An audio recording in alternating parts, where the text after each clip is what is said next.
Olá, tá começando o 37º episódio do A Fonte da Gigahertz, patrocinado essa semana pela ExpressVPN. Quem tá falando aqui é o Marcos Mendes e claro que assim como toda semana o Felipe Espósito também tá por aqui, beleza? Beleza, Marcos. E aí, como é que vai? Tudo certo, fiz uma corridinha nesse fim de semana, usei meu Apple Watch, vou fazer um follow a alguma coisa aqui, pra quem escutou o último ADT que eu falei da alergia aqui do meu braço, não deu alergia, usei relógio o fim de semana inteiro, tá tudo certo com a pulseira. Sem grandes problemas ou traumas dermatológicos. Pois é, eu tava ouvindo o ADT quando vocês gravaram e a gente comentou aqui nessa gravação que eu já tive esse problema também de ficar com coceira no braço depois de usar o Apple Watch por muito tempo. O William, nosso amigo, também já passou por isso. Mas eu acho que quando acontece, eu até comentei, acontece muito quando eu tô com pulseira de silicone, claro, quando eu passo muito tempo usando o Apple Watch, aí fica aquela dica, né? Tira um pouquinho, lava o pulso. Acho que era isso. E é curioso, né? Que desde que eu comecei a fazer mais exercício, eu lavo com muito mais frequência, quase todo dia, o Apple Watch, a pulseira, bonitinho, mas sei lá, foi como disse no DT. O mistério é que isso tenha rolado, mas foi uma coisa pontual, deu pra usar e correr o fim de semana inteiro, e rolou numa boa. Mas vamos lá começar aqui a fonte do jeito curioso nessa semana, porque eu tava dormindo já, que eu acordei super cedo pra correr, eu fiquei desmontado ontem à noite, e você mandou um link e falou, aqui dá uma espiadinha aqui nesse texto que o Adorno escreveu aqui lá pro BDR, falando sobre o iPad e etc. Aí eu li o texto, achei bacana, e a gente vai começar do jeito diferente, porque o Adorno também tá por aqui, beleza? Tudo bom, Marcos? Tudo bom, Felipe? Muito obrigado por me convidarem para o episódio de hoje. É um prazer estar aqui na fonte. Prazer é nosso. Finalmente, você é tão citado aqui, agora que bom que você está aqui e pode, enfim, participar. É um prazer enorme ter você por aqui também. Eu sei que, além de ser muito citado por aqui, você tem uma carreira bem bacana, já passou por diversos lugares. Hoje você está no BDR, trabalhou por um tempo junto com o Felipe lá no 95 Mac, né? Teve passagem por veículos daqui também. E tá curtindo lá no BDR? Sim, é muito bacana. O Felipe faz falta no meu dia, mas é interessante, também é bacana tê-lo como concorrente. A gente concorre entre as matérias, às vezes ele me passa na frente, às vezes eu passo ele na frente. Então tem aí uma camaradagem jornalística. É muito bacana, é muito legal. Às vezes a gente troca a pauta. Às vezes a gente troca a pauta, mas assim, na verdade eu só tô aqui hoje que eu queria um abraço do Adorno, só isso. Hoje o abraço do Adorno é diferente, é o Adorno mandando um abraço para todo mundo.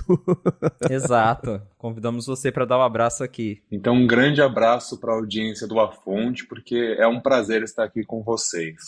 E aí você leu, né, Marcos, o que você achou?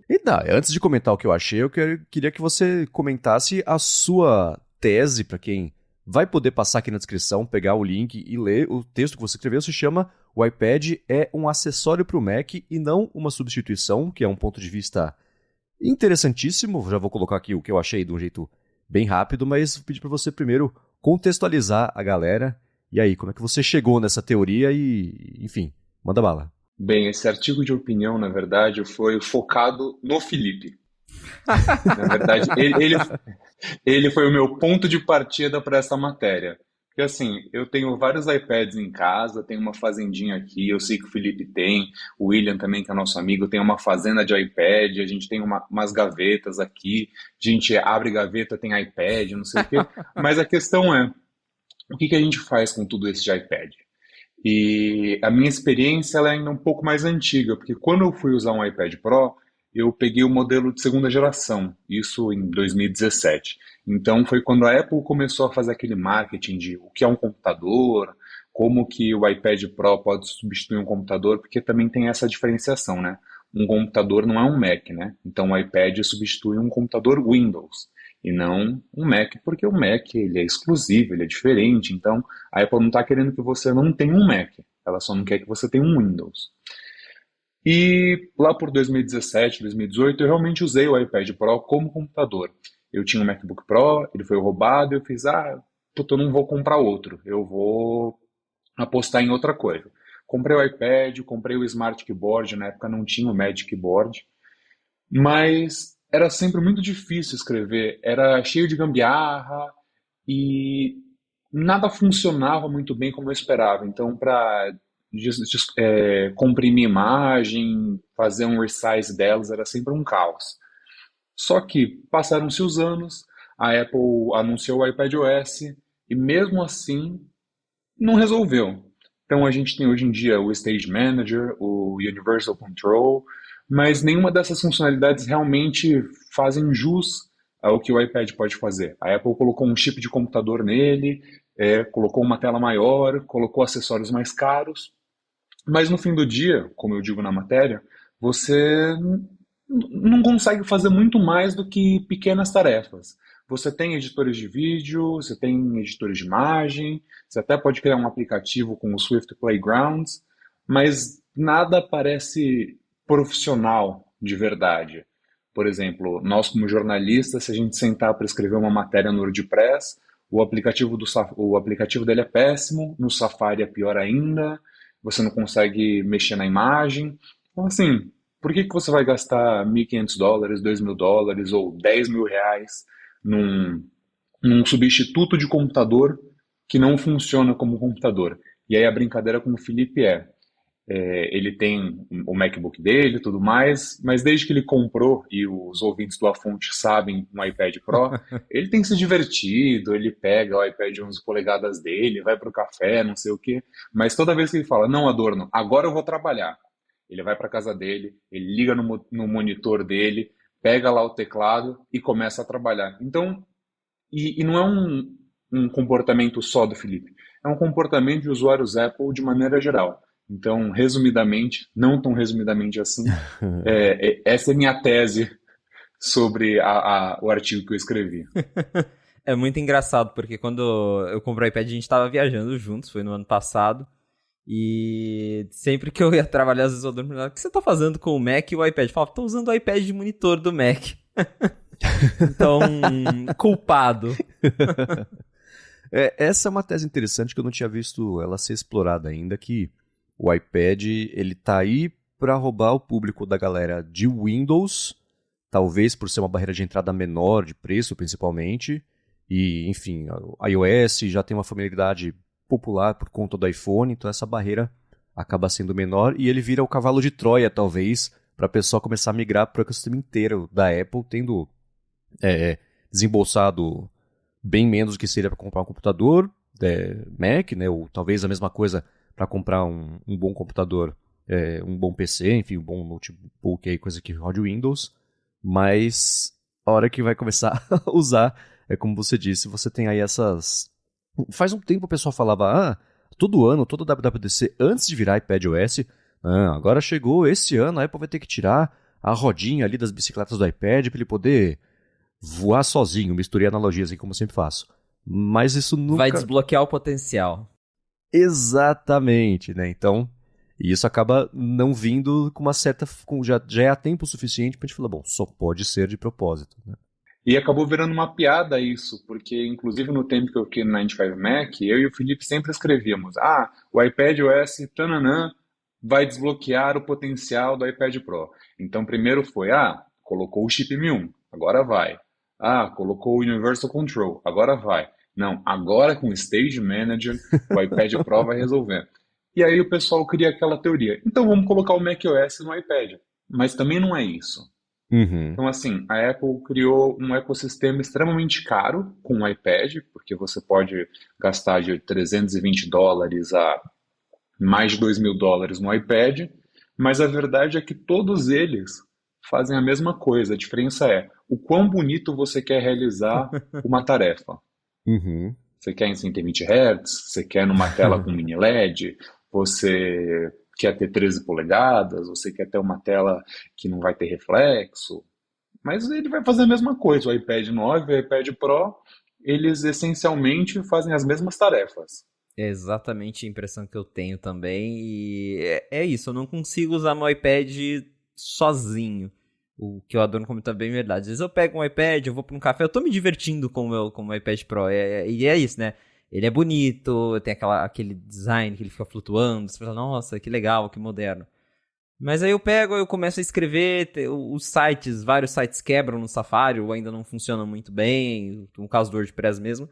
dá pra escrever um texto, mas é meio chatinho de organizar as coisas.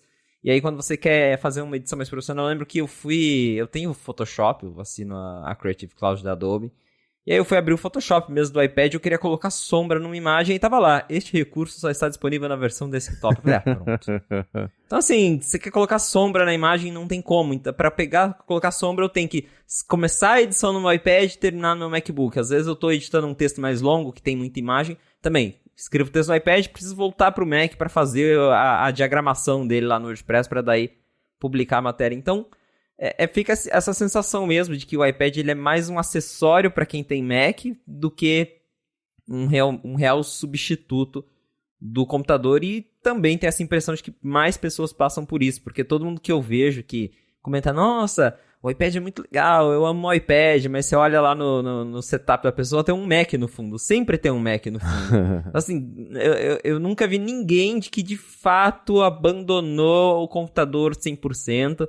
A gente tem o caso do nosso amigo Barba, que gosta muito de iPad, mas até ele voltou a usar MacBook. Ele tá usando o MacBook de novo. Então, assim, chega uma hora que você esbarra em alguma limitação do iPadOS, em alguma limitação do iPad, e é isso. É um acessório que pode ser bem caro, e que é um acessório, no fim das contas. Pelo menos para muita gente, ele fica nesse limbo de tentar ser um computador. Talvez também, concordo com isso que o Adorno falou, de que ele pode estar tentando ser um computador ali, o Windows, tentando pegar essa galera que talvez compra o iPad de entrada, os modelos mais baratinhos.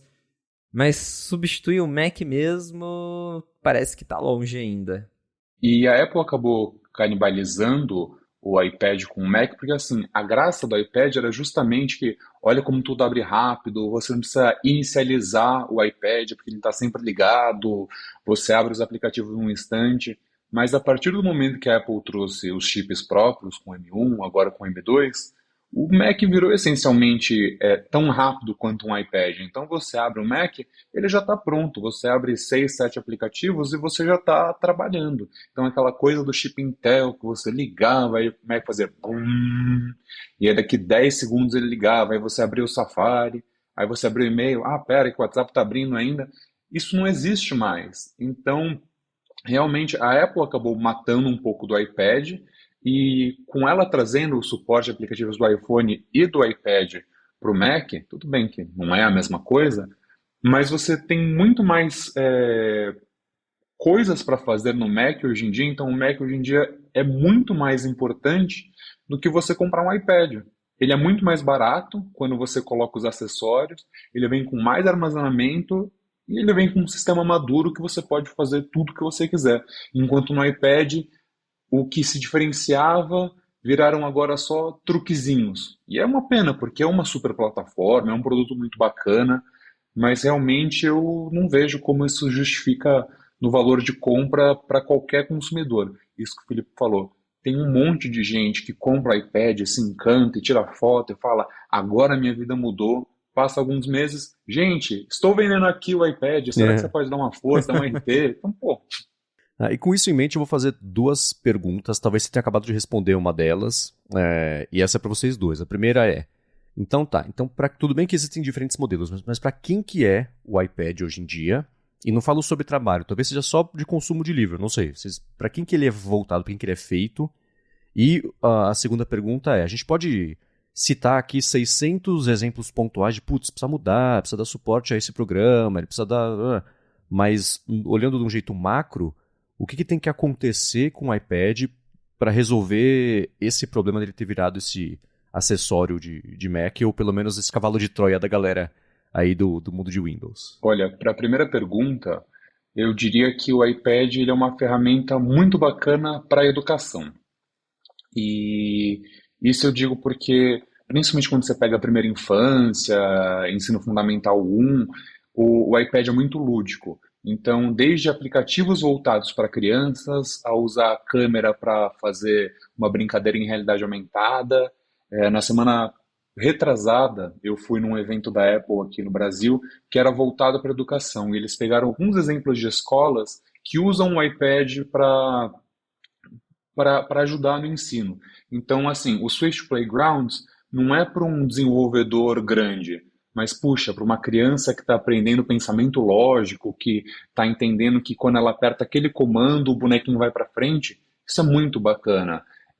A gente viu uma escola estadual que as crianças fizeram uma apresentação sobre a cidade delas. Então, elas gravaram um vídeo, elas fizeram voice-over, elas fizeram uma animaçãozinha, colocaram foto. Isso é muito bacana. Então, eu acho que hoje em dia o iPad ele é muito mais voltado para a educação, assim. Como que o iPad é útil? O iPad é útil na educação. Porque aí você pode ter um iPad 9, você tem um Smart Keyboard que é mais barato, ou você pega um Apple Pencil, tem o desconto de educação, e eu acho que aí ele super faz sentido.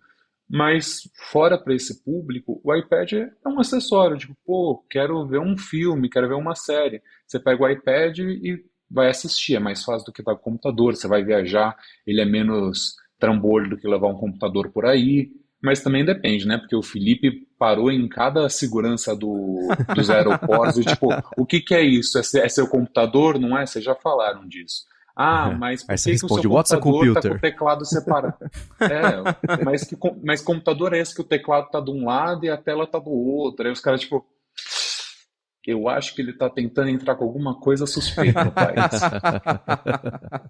A segunda pergunta eu deixo pro Felipe. O que que a Apple precisa fazer para que o iPad possa ter o potencial desbloqueado? Eu também acho que o grande trunfo do iPad é o segmento de educação mesmo.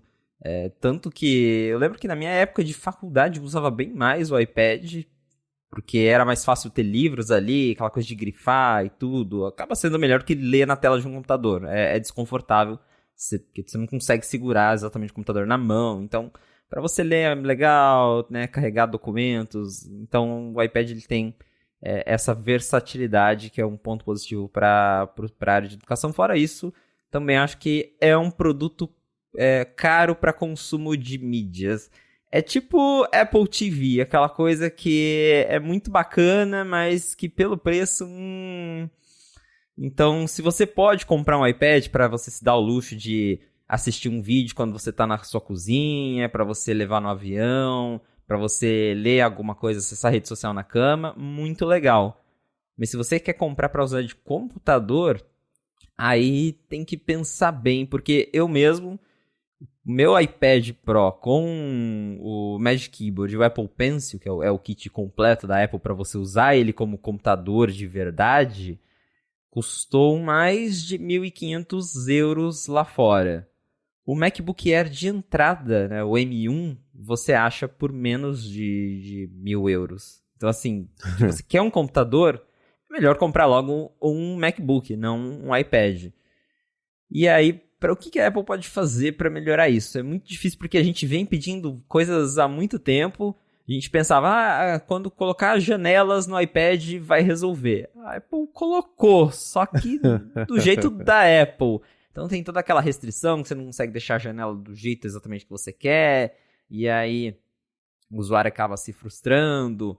Tem a questão que a gente já comentou aqui, o Marcos e eu, sobre as limitações do Safari, que é um navegador que a Apple está perdendo em comparação aos concorrentes, e talvez essa história de que a Apple vai ser forçada a abrir ou permitir outros motores de navegador, isso permita que, por exemplo, chegue o Chrome de verdade no iPad, aí sim a gente tenha o funcionamento de sites de um jeito mais próximo do que existe no computador, do que o que a Apple oferece hoje no Safari, porque a Apple ainda tem aquilo de vamos limitar isso aqui porque o iPad é uma plataforma móvel, então talvez não é legal ter esse recurso aqui no iPad que vai gastar muita bateria, porque isso aqui é segurança, privacidade, no iPad não. Então, a própria Apple não vê o iPad como um computador, porque ela tenta vender isso, só que na hora de colocar recurso XY, ela fala, não, isso aqui só pro Mac, isso aqui no iPad não. Então, e isso entra também nos aplicativos. Cadê Final Cut para iPad? A Apple fala tanto de, os desenvolvedores, aplicativos profissionais, cadê os apps profissionais dela pro iPad? Não tem Final Cut, não tem Xcode, não tem Logic Pro. E aí, como que ela vai cobrar desenvolvedores de lançar aplicativo próprio iPad se ela não está fazendo isso?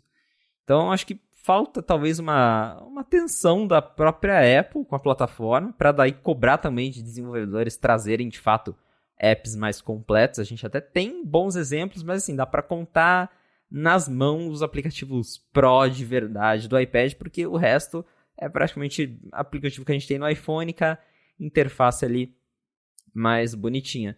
Só que daí entra, claro, também na questão de a Apple querer fazer isso, porque a gente volta daí na questão do iPad como acessório. Talvez a Apple queira que o iPad seja um acessório do Mac, porque daí ela te faz comprar os dois.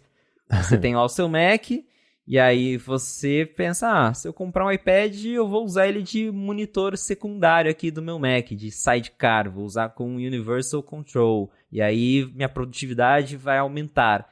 Só que aí você tá, né, com dois produtos que fazem mais ou menos a mesma coisa, funcionam bem juntos, igual eu falei, eu tava na viagem, eu costumo trabalhar com monitor externo aqui em casa, e aí na viagem eu não tenho meu monitor, eu colocava o iPad do lado, era um lindo monitor externo de $1.500 pro meu MacBook Air, né, que o MacBook é mais barato do que o iPad.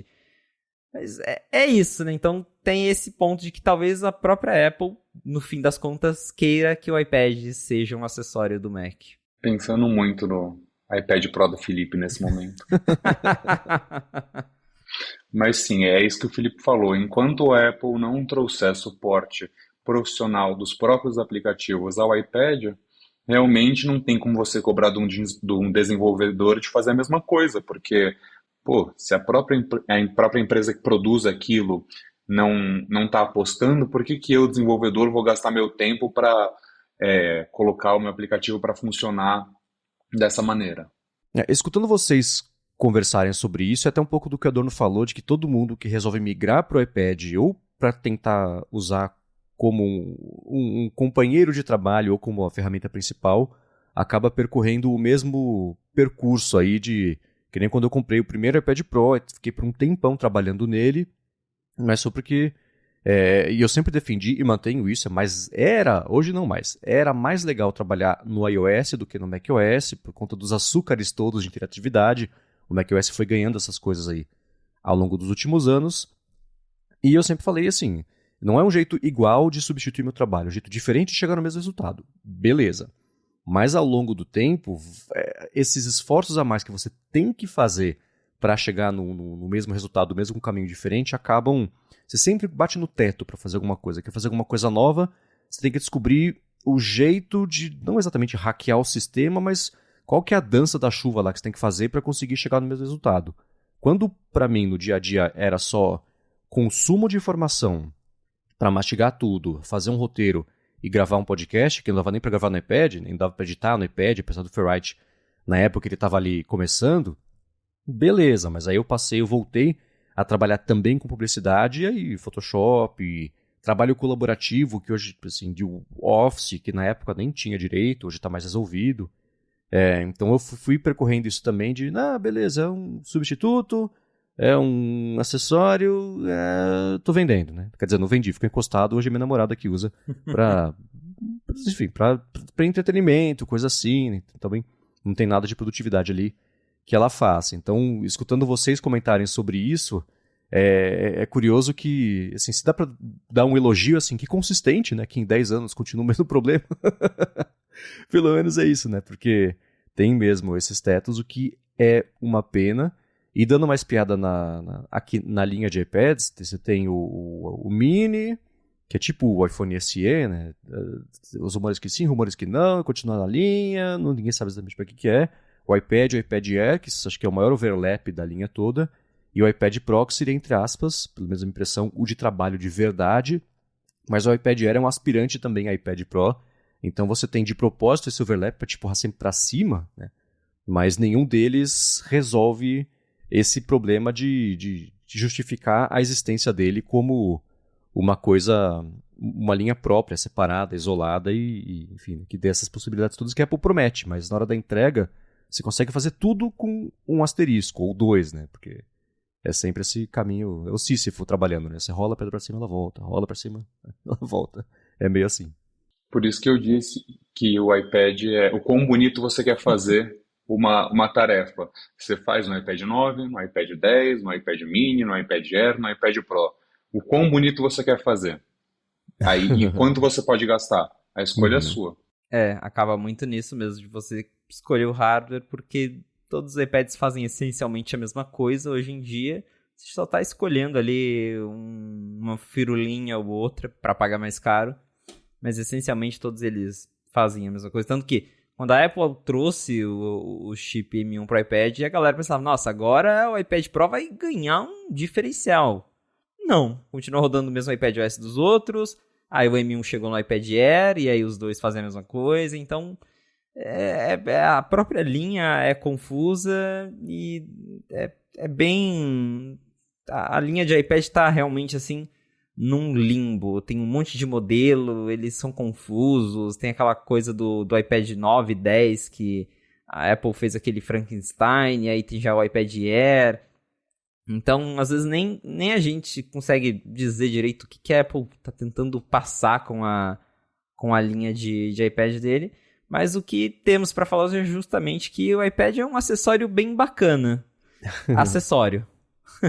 Mas eu vou fazer um contraponto aqui, que eu acho legal que toda a linha hoje tem suporte a teclado, a Apple Pencil, porque se não tivesse, a discussão aqui seria, por que a Apple não coloca teclado e Apple Pencil em tudo? Tem capacidade, tem hardware, tem demanda para isso, a pessoa escolhe o iPad dependendo de quanto ela quiser pagar um pouco do trabalho, mas aí ela expande a possibilidade para a linha inteira de virar um substituto do computador, etc. Então, eu vejo como uma coisa positiva isso, você ter mesmo. Tudo bem que do lado da Apple, ótimo, vende mais capinha, vende mais teclado, vende mais Apple Pencil, dá para olhar com esse olhar um pouco mais cínico sobre isso também, mas eu vejo como positivo. Mas o fato disso ter acontecido só agora indica que é mais uma tentativa da Apple de tentar esquentar ou promover esse mercado, incentivar as compras, só que do lado dela tem uma lição de casa que ela precisa fazer para justificar no longo prazo a pessoa ter e adotar isso, comprar o desafio de adotar isso como a ferramenta de trabalho e não como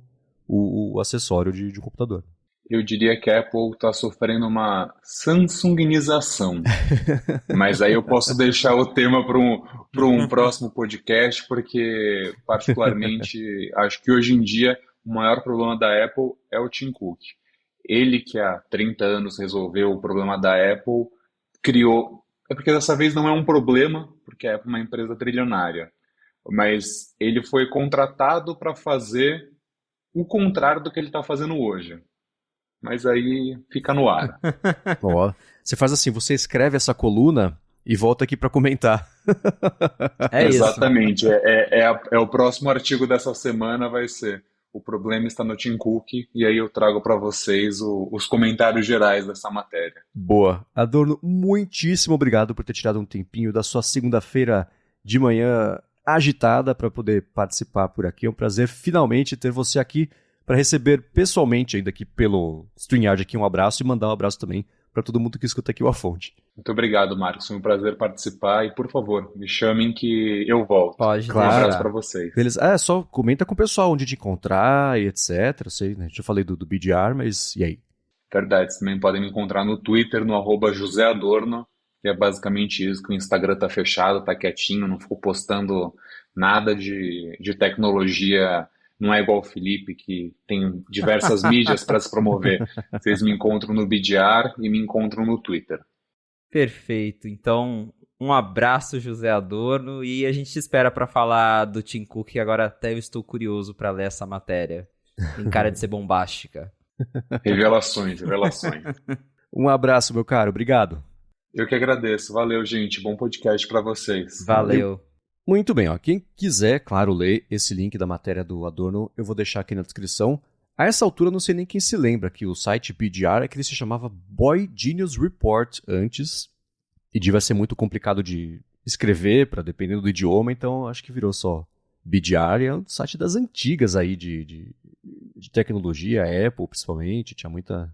É bem bacana, né? É um site bem antigo, eu lembro da época que eu escrevia lá para iHelp, 10 anos atrás, tinha já, eles inclusive vazavam bastante coisa também antigamente, de iPhone, iPad, E eles estão aí retomando agora a cobertura Apple deles e com o José Adorno lá. Então, para quem quiser, dá uma olhada lá no site, que eles têm bastante coisa, não só sobre Apple, eles são mais geral, assim, então tem outros assuntos que são cobertos lá. Mas, para quem quiser encontrar mais um lugar para ler sobre Apple, temos lá o nosso José Adorno escrevendo sobre o que acontece lá em Cupertino para o BDR. É o Brasil dominando a cobertura tecnológica mundial. Ei, Brasil! Mas vamos lá, vamos começar aqui, trazer mini assunto com follow-up, com notícia, com tudo junto aqui. A Apple liberou na última semana o trailer da temporada nova, né, do Ted Lasso, que estreia na semana que vem, na quarta-feira que vem? Exato, quarta-feira. Acredito que de terça para quarta-feira, porque costuma sair de noite. Então, de terça para quarta, já teremos novos episódios de Ted Lasso, que todo mundo estava aguardando. Já comentamos várias vezes aqui no A Fonte. E agora tá chegando. Então, para quem tava ansioso, para quem não aguentava mais esperar, porque a série meio que atrasou, todo mundo tava esperando, e a Apple não falava nada, não tinha trailer. Mas agora tá aí. Então, Ted Lasso tá chegando no Apple TV Plus e, né, reforçando, não é mais no fim de semana, que antigamente as séries saíam de quinta para sexta-feira. Agora a Apple vai testar uma nova estratégia e vai liberar de terça para quarta. Bom que a gente espera menos, né? Então, né? Você viu o trailer, não? Eu não vi o trailer porque eu quero ter a surpresa de saber o que vai acontecer. Eu geralmente não assisto trailer, assim, eu vejo teaser, mas trailer... quando é coisa que eu gosto, que eu tenho interesse, eu falo, não, vou esperar pra ter a surpresa. Boa, eu também não vi, vou deixar na descrição pra quem quiser ver, é claro, mas também não vi pelo mesmo motivo, assim, eu não quero ver um frame, não quero ver uma fala, tem que ser tudo ali na hora que eu estou assistindo, mas foi curioso, porque ontem à noite, eu aqui com a Larissa em casa, a gente foi ver o episódio novo de Shrinking, e o trailer que começou a passar foi de Ted Lasso, né? E eu, não, fechei o olho, bati no controle assim pra dar o skip ali. Pula. Ela olhou pra mim assim como se eu tivesse jogado um cachorrinho bebê pela janela. Você pulou o Ted Lasso? Eu falei, não quero saber nada, não quero ver nada, falta uma semana, vamos esperar pra ver. Se quiser ver, vai pro quarto, você vê o trailer. Não quero não. E é engraçado porque eu fui pra Richmond no ano passado e eu até comentei que eu ouvi uns spoilers do pessoal que tava lá em volta e viu a gravação. Eu tô curioso pra ver o que eu ouvi durante a série. Eu quero ver se vai acontecer, mas aí depois, se acontecer, daí eu comento aqui o que foi. E além disso, principalmente também, ver se o que você escutou ficou na série, né? Porque aparentemente teve uma reformulação boa aí do caminho, da história.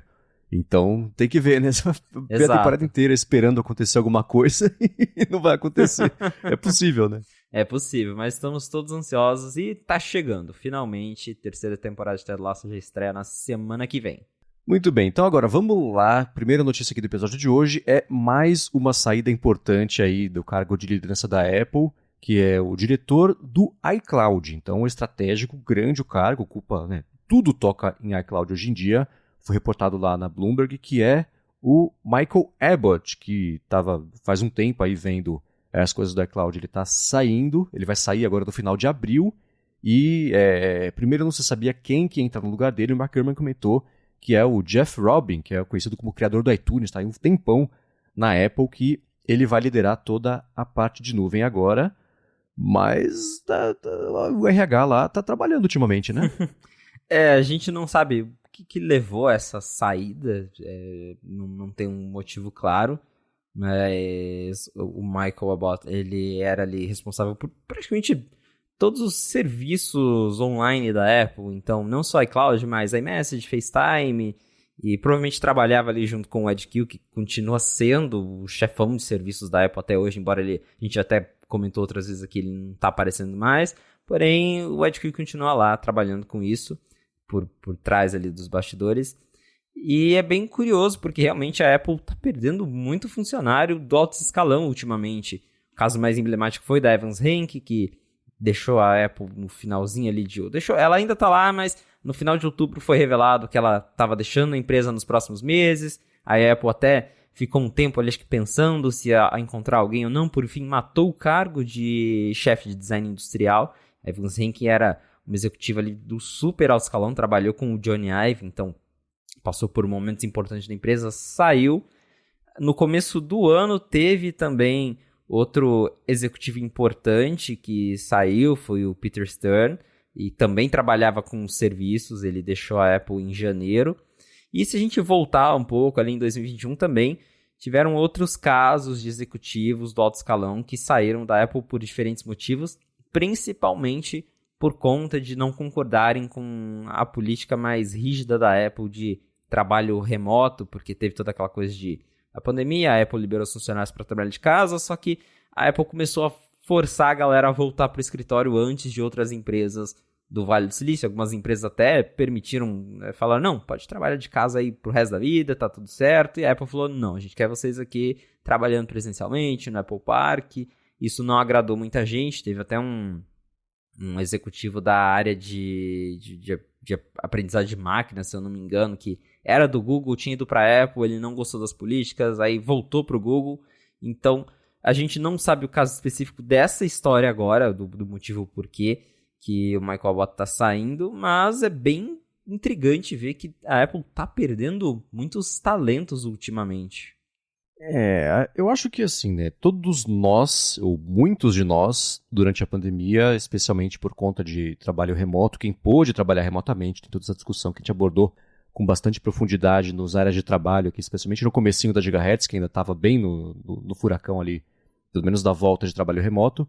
A gente, aqui no dia a dia, reviu o que a gente queria fazer, o que não queria, né, a importância que a gente dava para o trabalho, quanto a gente se dava para o trabalho, e etc.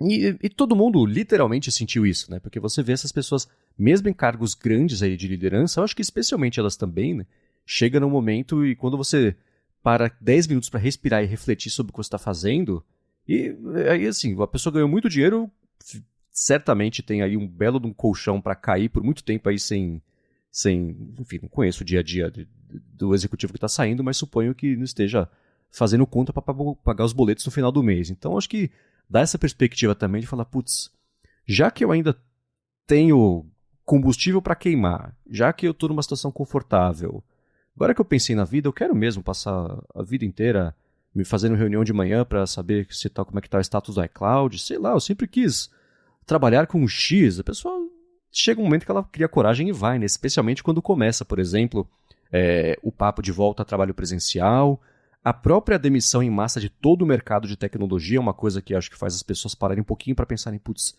se eu perder emprego eu faço o quê? Né? Então se a pessoa tem a possibilidade de estar numa situação confortável ali, de ir atrás de uma coisa que ela quer fazer, ela não está esperando ser demitida, só vai e faz, né? Então é uma coisa, pelo menos, positiva, né? Isso obriga as empresas também a acharem uma forma de manter as pessoas ali motivadas, encontrar o propósito no trabalho e etc. Então, pelo volume de demissões de alto escalão que a gente tem visto, demissão não, você está demitido, não é isso? De troca de cargos ou de dança das cadeiras de alto escalão, dá para ver que essa ressignificação do trabalho é uma coisa que eu posso estar projetando aqui, não sei nada disso, a pessoa só queria ir embora e foi. Mas eu acho que pelo volume de pessoas em alto escalão deixando o cargo, acho que já é uma tendência e não só uma coincidência pela sexta, sétima, oitava vez.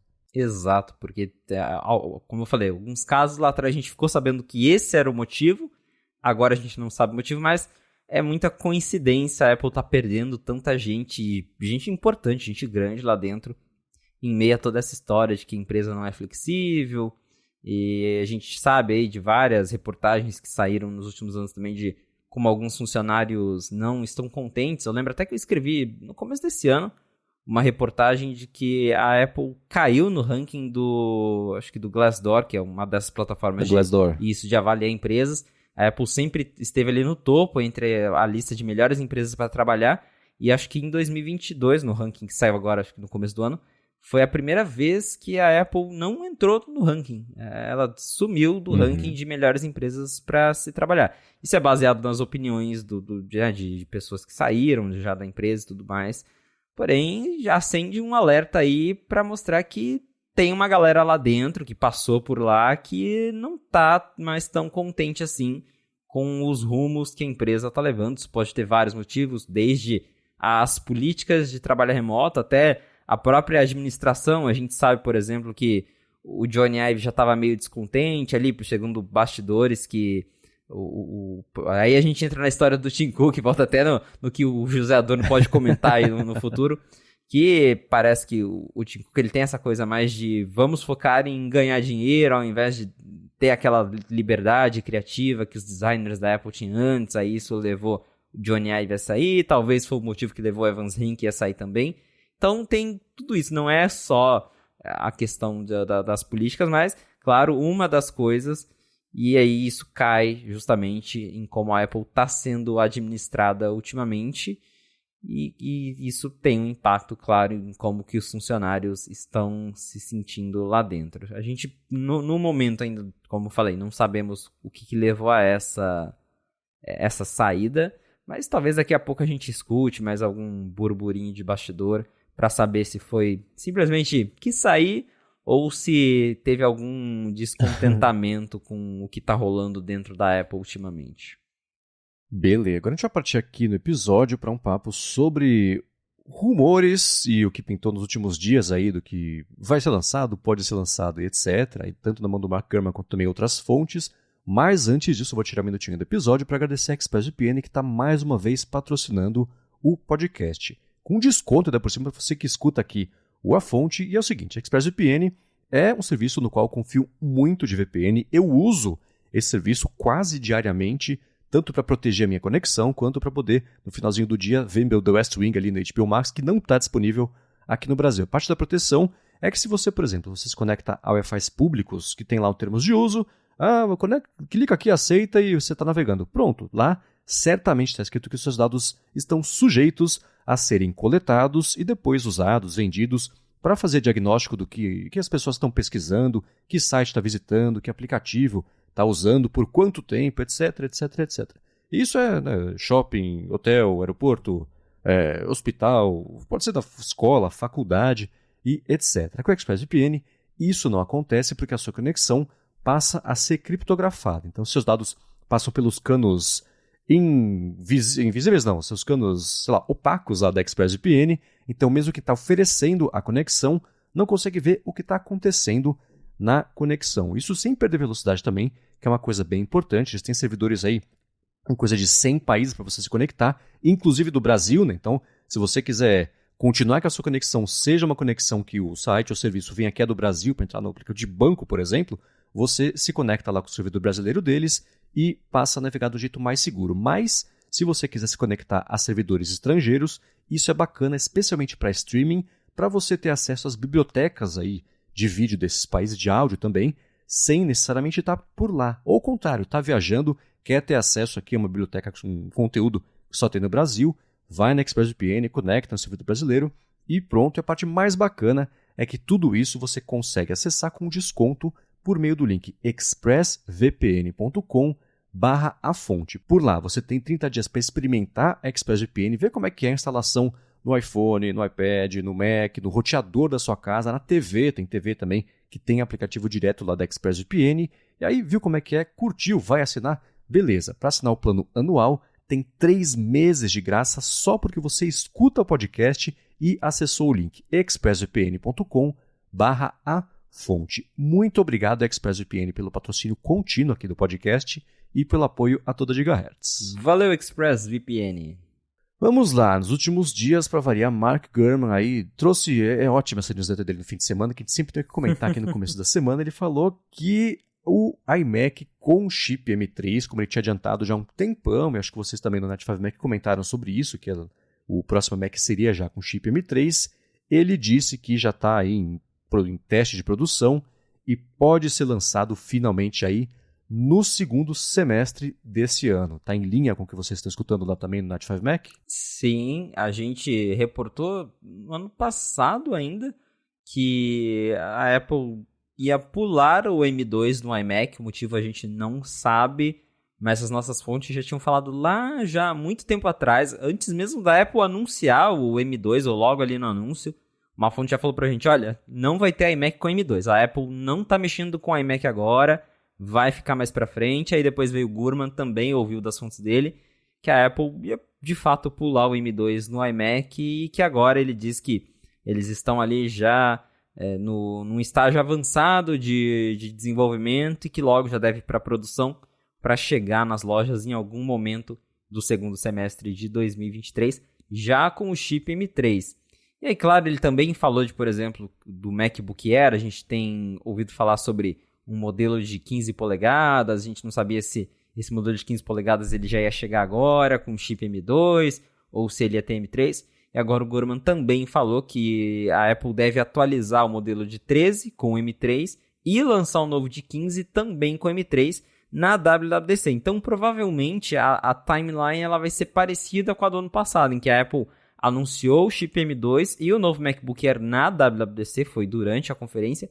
Então, talvez o iMac até chegue junto. Pode ser que ali no evento que a gente vai ter em junho para os desenvolvedores, a Apple vai anunciar o M3 e já vai anunciar os primeiros novos Macs com esse chip. E aí faz sentido já até anunciar o iMac, por ser um que desde o M1 está aí sem atualização.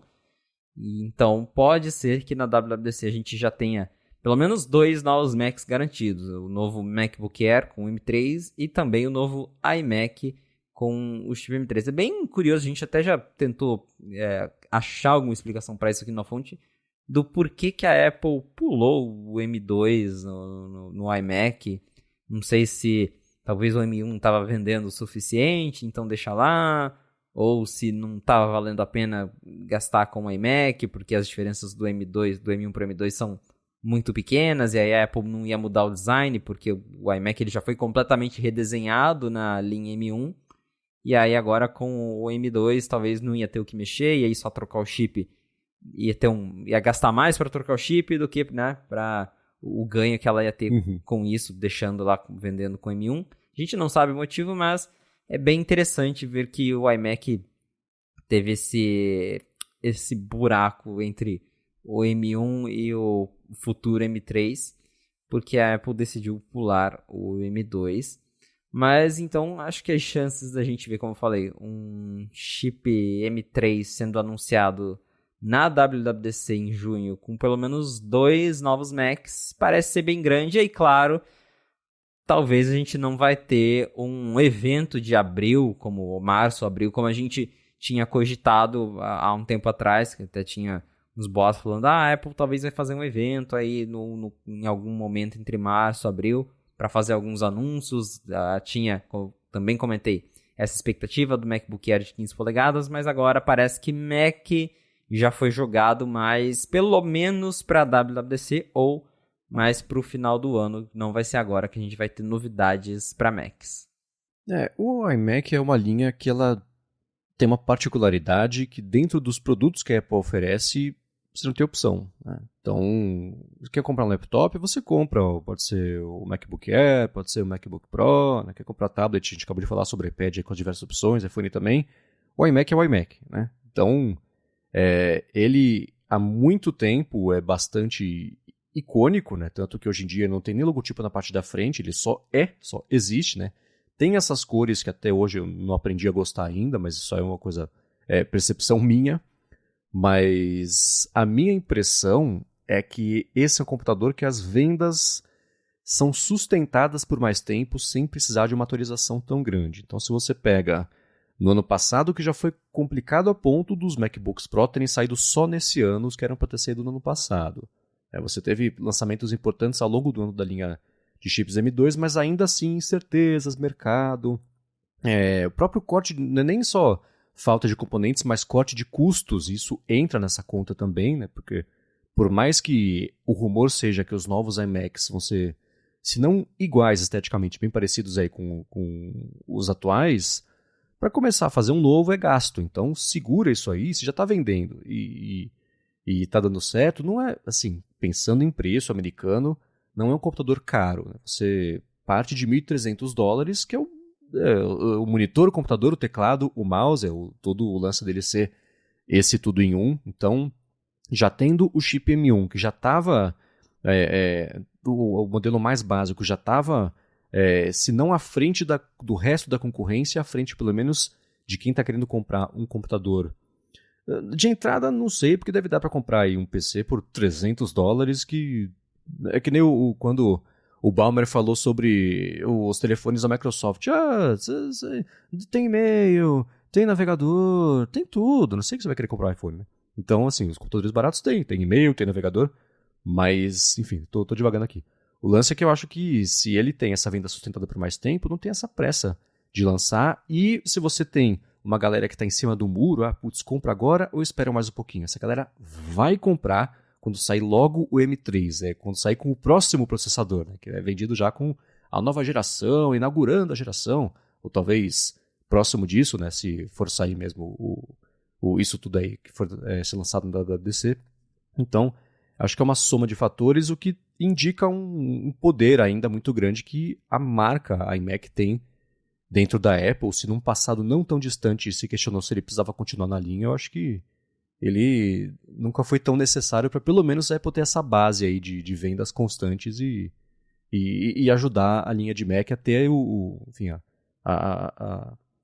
não é a constância, mas ainda assim essa venda e essa presença confiável para a galera que for comprar.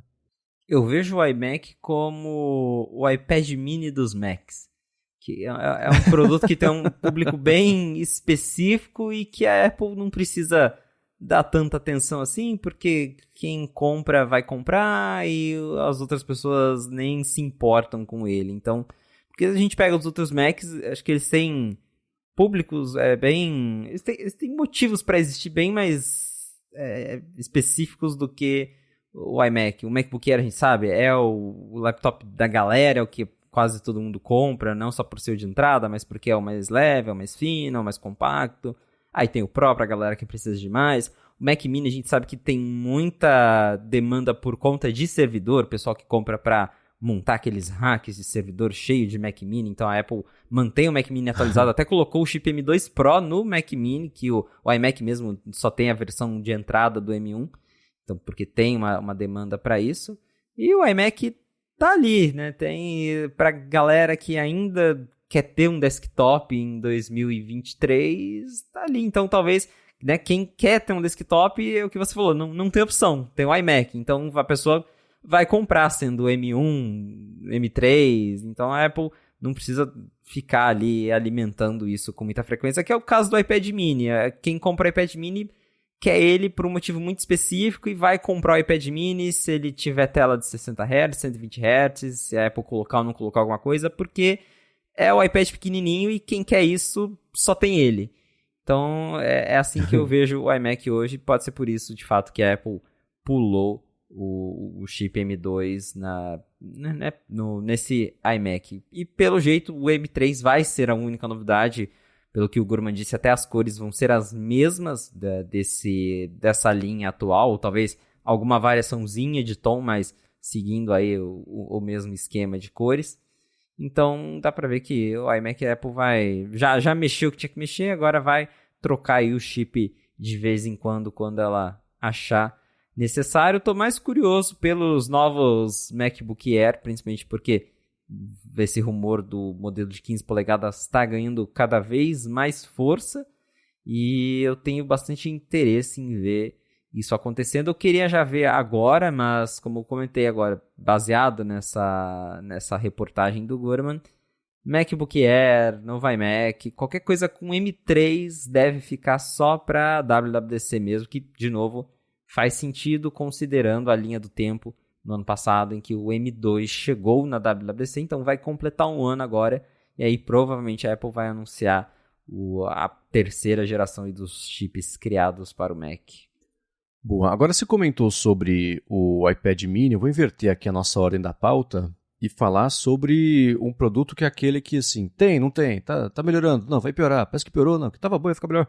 O iPhone SE, que ele já foi cancelado e confirmado umas 3 ou 4 vezes aí, ao longo, sei lá, dos últimos 3 meses, né? Cada semana, ou ele tá, ou ele não tá, ou ele existe, ou ele foi cancelado. O rumor da semana, que veio na mão do Ming-Chi Kuo, é que a Apple voltou a desenvolver o iPhone SE 4, ou um jeito de ler isso ela nunca deixou de desenvolver o iPhone SE 4, e ele vai contar aí com um OLED maior e também com o chip 5G já feito pela própria Apple. Me surpreendeu tão rápido o rumor ter, assim, inverteu 180 graus e tá na direção absolutamente oposta do que era o atual, que era assim, não vai ter iPhone SE por motivos. Mas não, tá lá, né? Do nada. E foi o próprio Mint Kuo que havia comentado que a Apple tinha parado, e a Apple cancelou o iPhone SE. Agora a Apple voltou com o iPhone SE. E é bem isso que você disse, nunca foi cancelado. Provavelmente o desenvolvimento continua lá dentro, e ela só deu aquela segurada, falou, não, vamos segurar isso um pouco, agora não, vamos deixar um pouco mais pra frente, mas lá dentro, com certeza, eles continuaram discutindo os planos e talvez agora chegaram num acordo para que, não, agora a gente vai voltar, vamos produzir. Até porque eu lembro que acho que o Ross Young comentou que a Apple não tinha decidido nem qual tela ela queria para a próxima geração do iPhone SE. Porque primeiro saiu aquele rumor de que para a próxima geração a Apple ia abandonar esse design que vem lá do iPhone 8 e ela ia usar a estrutura do iPhone XR para criar o novo iPhone SE. Só que a Apple estava na dúvida se ela usava a tela OLED, se ela mantinha o LCD, que é a tela do 10R, do iPhone 11 de entrada. E agora o Mint Kuo volta dizendo que o desenvolvimento foi retomado e que a Apple optou pelo painel OLED. Então, pode ser isso. Pode ser que a Apple ainda, nem a Apple sabia exatamente o que ela queria para a próxima geração do iPhone SE.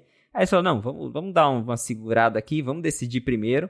Agora, talvez as coisas foram resolvidas internamente e aí volta com a ideia de começar a produzir esse aparelho que, segundo aí tanto o Mint Kuo e outras fontes que já tinham dito antes do rumor de cancelamento, só deve chegar em 2024. Então não deve ter um novo iPhone SE esse ano para quem está esperando, mas talvez já no começo do ano que vem, daí possivelmente a Apple anuncie um novo iPhone SE que vai ter uma tela maior, segundo o Mint Kuo, esse painel vai ser OLED, e vai usar os chips 5G da Apple, que teve toda aquela história que a Apple comprou a divisão de modems da Intel, que a gente já sabe, acho que foi lá em 2019.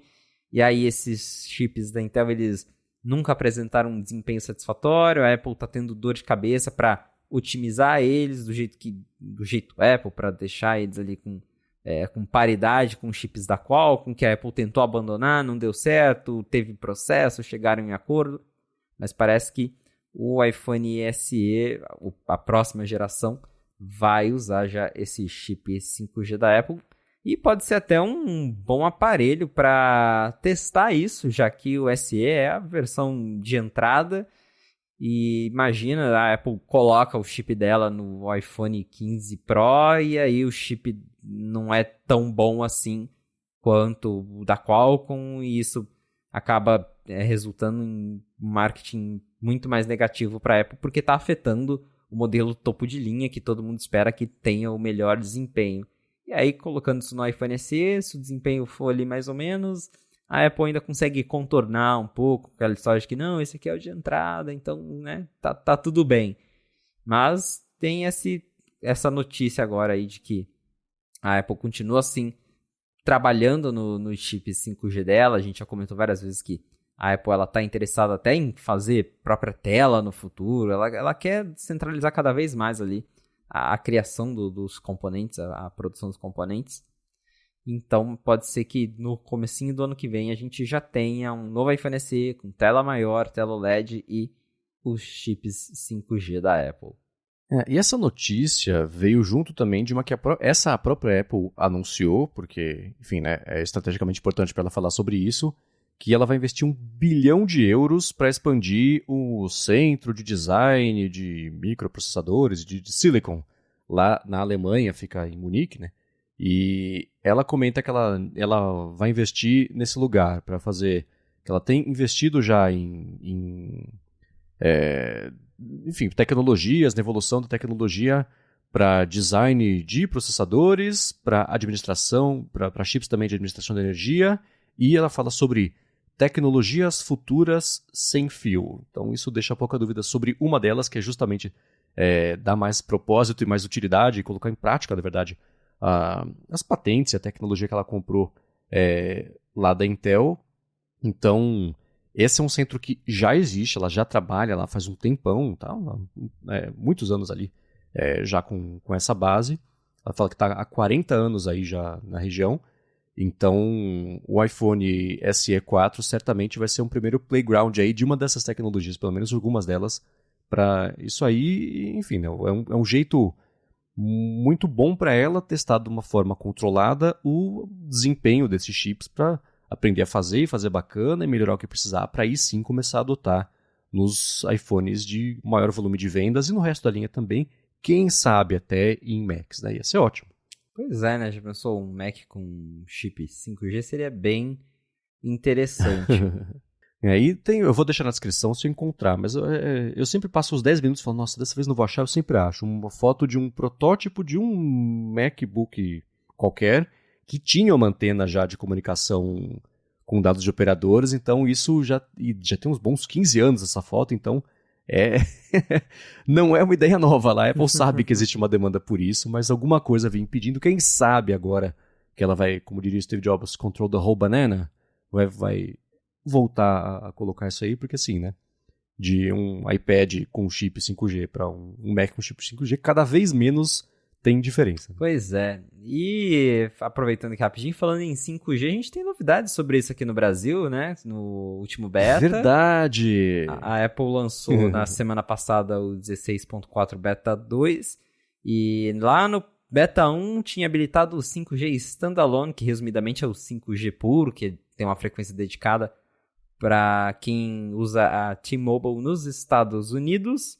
E no Beta 2, a surpresa é que o recurso veio para o Brasil. Então, quem instalou o beta mais recente do iOS ganhou a opção de 5G Standalone na Vivo e na TIM. São as duas operadoras que estão trabalhando para oferecer o suporte até a versão final com essa versão beta aí do iOS. Então, bem interessante que as operadoras brasileiras estão chegando juntas aí com a T-Mobile, que vai ser a primeira dos Estados Unidos a ter essa tecnologia, já logo de cara, assim. É bem legal ver que a galera que está trabalhando para acelerar a expansão do 5G, que de fato tá indo bem rápido até, foi bem enrolado no começo, mas agora que deu o sinal verde, as operadoras estão correndo para liberar o 5G e já com esse beta, o 5G Standalone, que como eu falei, esse 5G de frequência pura, ele costuma ser mais rápido, tem uma latência menor,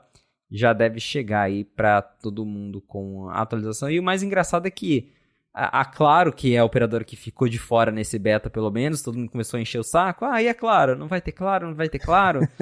E aí a Claro não só falou que tá trabalhando nisso, como até soltou um spoiler. Falou, não, a gente tá trabalhando com a Apple e no final desse mês, quando sair o 16.4, vai estar funcionando para todo mundo. Então eles já até deixaram no ar que o iOS 16.4 possivelmente vai ser lançado para todo mundo no final desse mês. Mas tá aí, já que a gente tava falando de 5G, vem novidade para os brasileiros nesse aspecto, para quem, claro, tem um iPhone compatível com 5G.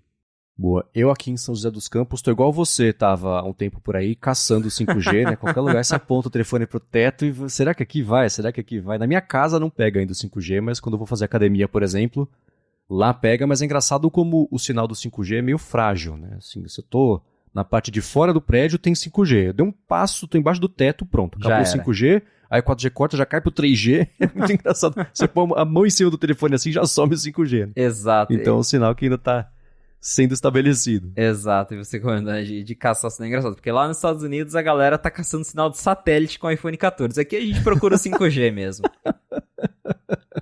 E não tem nem ajuda lá da ferramenta que nosso amigo Chai desenvolveu pra gente conseguir achar onde que tá o satélite. Muito bem, e não é só isso que está pintando. Na verdade, o beta do iOS 16.4, a gente vem acompanhando o que vai, enfim, vai ter lá no sistema e tudo mais. Só que a Apple também lançou o beta 16.4 para o Studio Display, né? Que tá aí uma notícia, assim como teve esses dias o firmware novo para o carregador. Aliás, deixa eu ver no meu Mac se ele atualizou o carregador, mas enquanto isso, teve essa notícia. Agora é o Studio Display que também parece que vai ganhar um update. Pois é, pra quem não lembra, o Studio Display roda iOS. E é bem engraçado isso, porque ele tem um chip A3 dentro do monitor, que a Apple diz que gerencia toda a parte de webcam, microfone, alto-falante. Então ela simplesmente fala, coloca um iPhone dentro aqui do monitor e aí o iPhone cuida de tudo. Então ele recebe atualizações. Fazia um tempo já que a Apple não lançava atualização para o Studio Display. A última vez, se eu não me engano, foi quando teve aquele problema lá no começo da webcam, que o pessoal reclamou da qualidade, do pós-processamento. A Apple lançou uma atualização para tentar dar uma melhorada ali na imagem. E agora saiu esse beta do 16.4 pro Studio Display. A gente não sabe o que tem de novo ou se tem alguma coisa de novo. Até porque essas atualizações elas podem ser só para corrigir algum problema, ter alguma incompatibilidade, algum bugzinho que faz o Studio Display.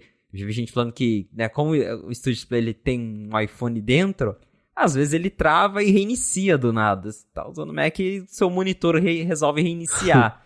Então, provavelmente tem atualizações para melhorar a estabilidade e não necessariamente colocar algo novo, porque até agora eu não vi ninguém comentando que encontrou algum novo recurso, alguma função diferente dentro ali do monitor, então pode ser isso, pode ser só correção de bug, mas é engraçado pensar, né, que a gente tem um monitor que roda um iOS e que eu sempre penso que poderia ter um tvOS embutido nesse negócio. Acho que seria tão legal ter... É verdade, né? Né? Você comprar já um monitor. Seria quase a ideia da Apple TV, que todo mundo sempre sonhou que seria, né? Uma TV da Apple já com os tvOS embutido. Poderia ter isso no Studio Display. Ele poderia funcionar já como uma própria Apple TV, sem você precisar comprar uma parte. Mas não, a Apple só colocou o chip A3 lá porque era o que estava sobrando. Aí ela falou, vamos usar esse aqui mesmo e ele roda iOS. Então, é um potencial perdido, mas que nesse caso, desse último beta, provavelmente foi só para corrigir bug mesmo. Aí sim ia ser o Chromecast mais caro do mundo, né? Você compra um monitor que vem com a Apple TV embutida para ver Netflix. Mas um outro rumor que pintou também esses dias, eu já achei bem curioso, é que a Apple pode estar se preparando para muito em breve anunciar uma cor nova para o iPhone 14 e aparentemente o que está na moda é amarelo. Então se a galera estava torcendo para ter um iPhone amarelo, pode já contar as moedinhas aí, achar mais algumas entre as almofadas do sofá que parece que vai pintar, né? Exato. Quem falou isso pela primeira vez foi o Mac Otakar, que é um blog japonês bem conhecido por ser quase sempre certeiro nas previsões. E aí eles falaram, olha, a Apple tá planejando aí lançar um iPhone amarelo para cor de primavera dos Estados Unidos. Porque agora criou essa moda de que sempre na primavera lá eles lançam uma cor nova. Teve já no iPhone 13 foi o verde, no iPhone 12 foi o roxo, e agora diz que vai ser amarelo. E parece que vai vir essa semana já, porque o próprio 95Mac conseguiu informações de que essa história do iPhone amarelo é verdade e que a Apple já está chamando aí algumas pessoas da imprensa para fazer que não vai ser um evento, vai ser só um press release, mas que ela deve mandar aí o iPhone amarelo para alguns influencers, como ela sempre faz quando lança cor nova, então ela já manda aí para algumas pessoas para criar aquela movimentação toda em torno de uma nova cor. Então essa semana a gente já deve ver pelo menos o iPhone 14 e 14 Plus na cor amarela. Não tem nenhuma notícia sobre os modelos Pro. E aí talvez isso seja até uma estratégia de incentivar a venda dos modelos mais baratos que estão com uma certa dificuldade, principalmente o 14 Plus. Então pode ser que uma corzinha nova dá uma sobrevida aí para esses modelos. E aí se ela não lança cor nova pro Pro, ela força a galera a focar ali nos modelos que estão vendendo menos. E a gente vê que nos últimos anos essa estratégia de lançar cor nova até que funciona bem, porque a Apple tem aquele boom inicial das vendas de iPhone, depois isso passa, depois da holiday season, né, da época de fim de ano. E aí ela consegue retomar um pouquinho, não com a mesma intensidade, mas cria ali um certo buzz de novo em torno do iPhone, só lançando uma nova cor. Então, possivelmente isso vai acontecer essa semana com esse modelo amarelo. Como é só ali para o modelo normal e também amarelo, não é uma cor que me chama muita atenção, mas ano passado mesmo eu lembro que o verde ficou bem interessante e eles lançaram tanto para o Pro e para o modelo normal. Acho que o seu iPhone é verde, não é, Marcos? Que é o meu, inclusive, exatamente. Então, olha só, a cor do ano passado ficou bem legal. Vamos ver. Funciona, tá vendo? Funciona. Vamos ver se esse ano essa estratégia aí com o iPhone amarelo vai funcionar também. E no ano passado vocês observaram que a edição especial de cor saiu no 8 de março, que eu olhei aqui era uma terça-feira, então pode ser que ele seja anunciado amanhã, Mas pode ser que não, porque no ano anterior, em 2021, a edição roxa do iPhone 12 saiu em 20 de abril. Então, o que dá pra dizer com um certo grau de certeza é que vai rolar. O quando ainda tá uma coisa meio em aberto, mas quem sabe amanhã a gente acorda com... Quer dizer, acorda não, que o fuso horário não vai deixar, né? Só que acorda muito tarde, com press release de que tem cor nova aí de iPhone pra galera poder comprar. Exato. Então, pra quem ainda não trocou de iPhone, tá esperando uma nova cor, talvez agora seja a hora de ganhar aí o iPhone amarelo.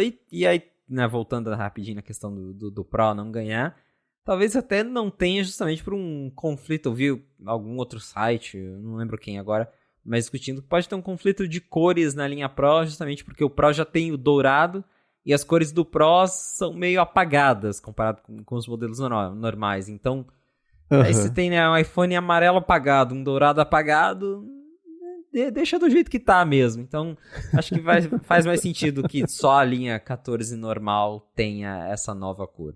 Muito bem, agora uma coisa que a gente viu, na verdade assim, né, apareceu o vazamento do vidro ali, da parte da frente do iPhone, e ele, sim, partindo da premissa de que o vazamento tá certo, etc, vou então usar entre aspas, confirma o que a gente tinha comentado já, que a linha inteira deve contar com a Dynamic Island, não só os modelos Pro, então foi um vazamento que a gente fala...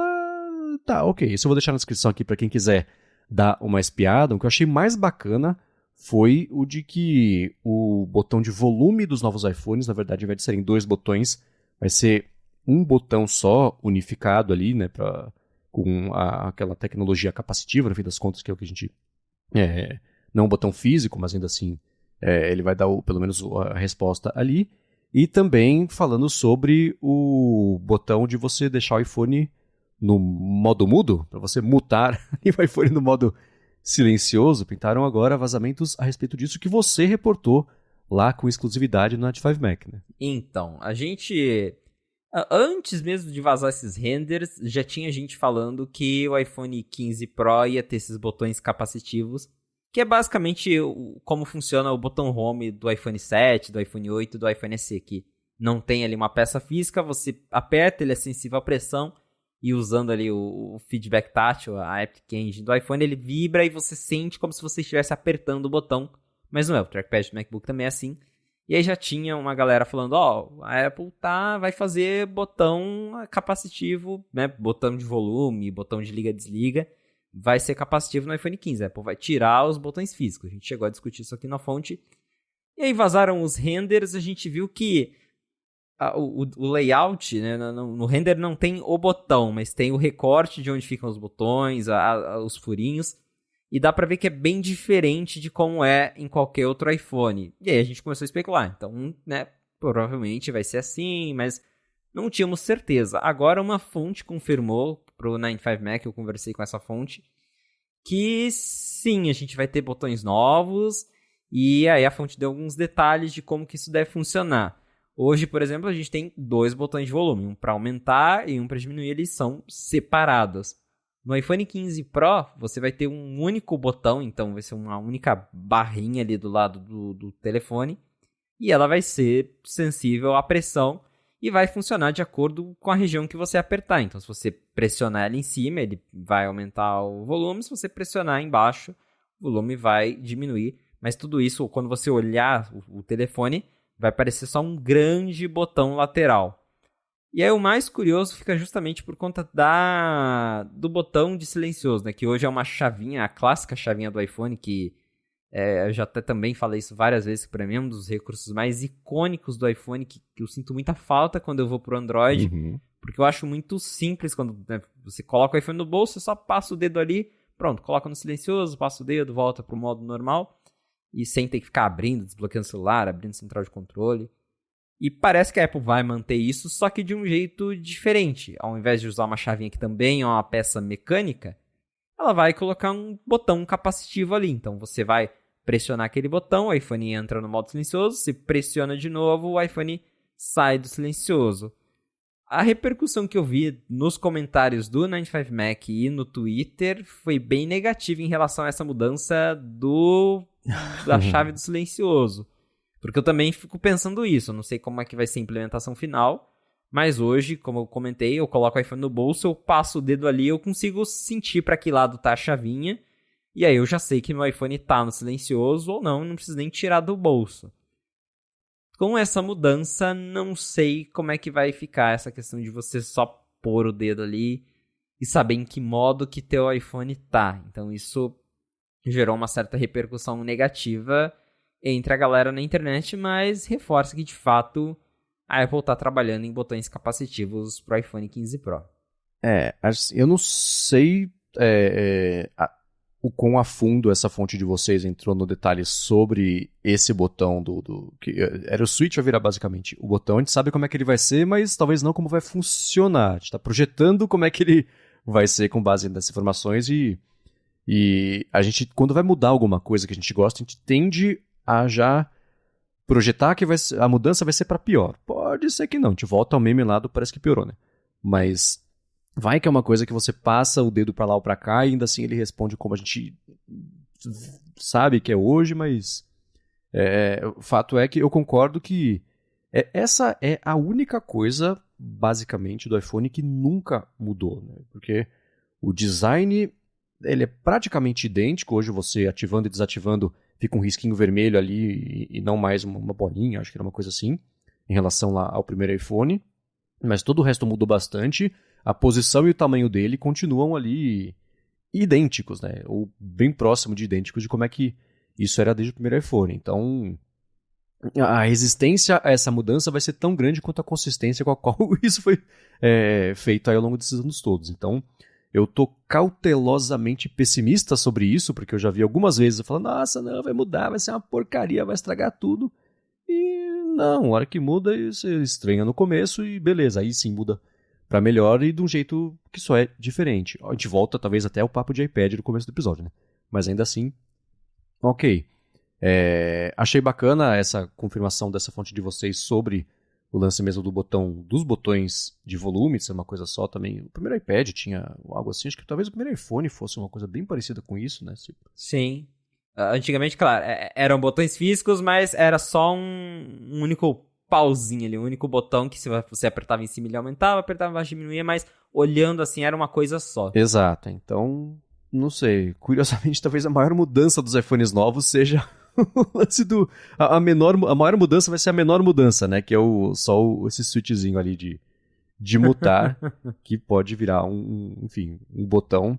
Eu fico imaginando, porque assim, né, a gente tenta ver pensar como é que vai ser a diferença, só que sempre esse negócio dele não ser uma peça móvel quebra o modelo mental do que eu estou imaginando que pode ser uma mudança. Que eu pensei que pode ser uma coisa, uma área sensível que você tenha ainda se aperta, você sente algum feedback de se ele está ativo ou não por um volume que esteja ali, o volume físico, né? Você sentir ali uma deformaçãozinha maior ou menor, mas isso necessariamente precisaria que fosse uma parte móvel que aparentemente que a Apple quer eliminar. Então não vai ser isso. Então eu li e reli essa matéria em busca de alguma palavra, de alguma construção ali de palavras que desse uma dica do funcionamento mesmo, né, preciso sobre isso.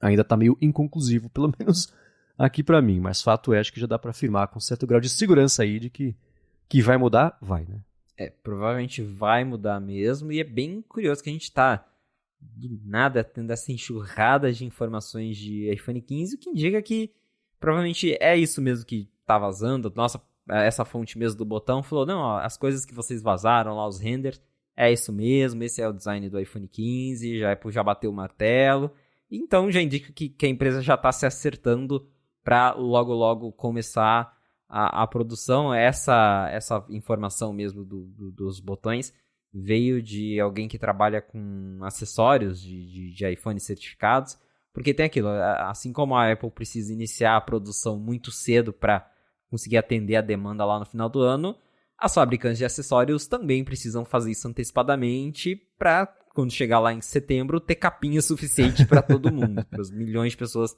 que vão comprar um iPhone 15. E aí é assim que a gente fica sabendo dessas informações, mas realmente isso já... Acho que a essa altura os rumores de iPhone 15 e tudo que vazou já está bem consolidado sobre como vai ser o design, a questão dos botões, o layout, a bordinha ali bem levemente curva, Dynamic Island em todos os modelos, USB-C. Então agora a gente já tem aí uma ideia bem clara do que vai ser o iPhone 15 e o iPhone 15 Pro. Boa, agora você falou sobre capinha, para encerrar aqui, eu vou trazer uma informação que eu achei curiosa, talvez fazer um experimento aqui, que é o seguinte, né, eu acho que foi no último talk show do John Gruber, que foi com o Marco Arment, eles comentaram sobre iPhone com capinha, sem capinha, é um assunto que isso sempre vem e vai, né.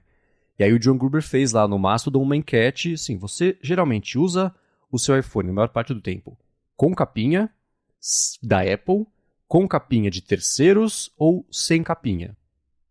E aí tem quase 10 mil pessoas responderam, foram 9.100 alguma coisa, e foi assim, quase um terço. 30% falaram que usam sem capinha, que foi a minha escolha, aí 35% capinha da Apple e 35% empatados, capinha de terceiros. Eu procurei no 95 Mac, nunca achei uma enquete sobre isso que você tenha feito aí para estudar da galera. Você já tratou disso por lá ou não? Na busca que eu não achei. Não lembro, mas vai entrar na minha sugestão de pauta.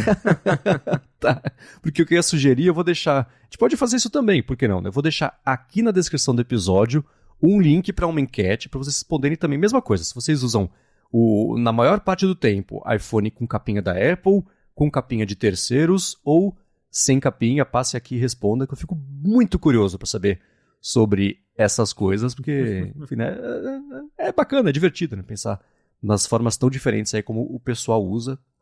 E é curioso como eu me acostumo sempre em enquetes assim, fazer parte da minoria. Não importa qual que é a enquete, eu tô sempre do time dos que perderam ali. Mas dessa vez, pelo menos, não perdi por muito. Você, no seu caso, usa sem capinha? Eu uso sem capa, sem película, porque eu me sinto mais seguro porque eu coloco o Apple Care no meu telefone. Eu gosto de usar sem. Eu acho os iPhones atuais muito pesados, principalmente porque eu tenho o Pro Max. Eu acho ele bem pesadinho. E aí quando coloca a capinha, aí aumenta mais o peso. Fala, 10 gramas. Mas você sente, usando ali, segurando o telefone por meia hora na mão, você sente.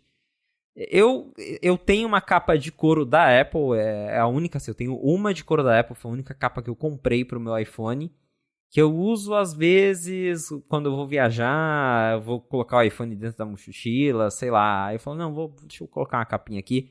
Ou quando a lateral do iPhone começa a me incomodar muito, que também já falamos disso, a lateral reta demais, você fica segurando o iPhone por muito tempo, ela começa a marcar ali na mão. Aí eu coloco a capinha para dar uma suavizada nisso, mas via de regra eu uso sem capa mesmo, eu prefiro ver o design do aparelho, e só de vez em quando que eu coloco capinha no meu telefone, mas vendo meus amigos, grande parte, pelo menos quase todo mundo usa capinha, compra capinha, porque acho que até hoje, com razão, claro, tem aquela neura de medo de quebrar o celular, de cair e derrubar. Eu já derrubei meu iPhone sem capa algumas vezes, nunca aconteceu nada. Então, assim, eu fico, até mesmo tendo Apple Care, eu fico um pouco mais tranquilo. Falo, não, hoje em dia tá mais tranquilo. Mas, né, vidro é vidro, uma hora pode quebrar quando você menos espera. Então, pra quem não tem Apple Care, pra quem tem medo, pra quem é estabanado, aí, né, vale usar uma capinha mesmo. Mas eu, pelo menos, até hoje, eu nunca quebrei um iPhone que não tenha sido de propósito. Então, fica no ar aí. Mas eu nunca quebrei um iPhone por acidente. Então, tá tudo certo. Eu me sinto confiante pra usar sem capinha. Boa, eu também, mesma coisa. Eu gosto dele como ele é. Olha só, né? Poupa terapia pro iPhone. Então, também nunca usei capinha desde o começo, assim, mesmo quando eu ganhava, putz, eu colocava, tentava usar, mas não era pra mim. E é curioso como até hoje acho que cada vez mais as pessoas adotaram a ideia de que, assim, você comprou um telefone, nem só iPhone, você tem que comprar uma capinha, faz parte de ter um telefone, comprar a capinha, botar película e etc, etc. E aí foi curioso que nesse fim de semana, depois ali da corrida que eu fiz com meu irmão, os fotógrafos oficiais das corridas só podem tirar fotos com as câmeras deles, claro, né? Porque depois eles vendem lá no serviço de venda de fotos. Então, eu fiquei lá com ele, uma menina chegou perto e falou, escuta, você pode tirar uma foto aqui nossa, né? Que era na frente lá de um display que tinha lá perto da linha de chegada. E ela fez uma cara meio assim, mas ela falou, posso. Aí que eu percebi que ela tava numa das mãos, segurando uma banana, um Neo Pro, uma medalha e o telefone dela com capinha. E ela, com a outra mão, ficou manobrando o meu iPhone sem capinha. Assim, eu falei, nossa, e agora que esse iPhone vai pro chão E eu vou perder o meu streak aqui de só ter quebrado. Streak não, eu quebrei uma vez até hoje o iPhone que ele caiu no chão. Mas não, deu tudo certo, mas foram segundos de tensão ali. Você vê na foto que eu tô sorrindo e com o olho já vendo onde que o iPhone vai aterrissar ali, que eu vou ter que sair catando o vidro pelo chão, mas não. Deu tudo certo. Que bom, mas eu acho engraçado, porque justamente como eu uso sem capa na maior parte do tempo, toda vez que eu saio assim entre amigos e eu compro um iPhone novo, eu tiro do bolso, o pessoal, a primeira reação, nossa, você tá usando ele sem capinha. Eu falo, gente, eu uso assim. O pessoal fica em choque. E ontem mesmo eu fui comprar um iPhone novo pra minha avó, eu fui trocar o iPhone dela, e realmente, assim, ali na compra, comprei no varejo, aqui não tem Apple Store, e na hora da compra, a pessoa da loja já me deu um cupom pra eu ir na loja de acessório, que daí já ia botar capinha e película e não sei o quê, porque é isso que você falou, né? Parece que já é algo embutido na compra de um telefone novo. Você sai da loja e já corre pra colocar capinha, película, aquele monte de proteção, que tem um mercado enorme de acessórios em torno dos iPhones, de outros telefones, é bem curioso isso. Muito bem, se você quiser encontrar os links do que a gente comentou ao longo do episódio, vai em gigahertz.fm/afonte/37 ou dá mais piada aqui nas notas do episódio. Quero, claro, agradecer ao Adorno por ter tirado uns minutinhos aqui do dia ocupado dele, comecinho da semana, para participar aqui das impressões dele sobre o texto. Passem lá aqui na descrição, deem mais piada no texto, ficou bem bacana. Quero, é claro, agradecer a ExpressVPN também pelo patrocínio mais uma vez aqui do podcast. Vai lá, expressvpn.com/fonte 3 meses de graça para assinar o plano anual.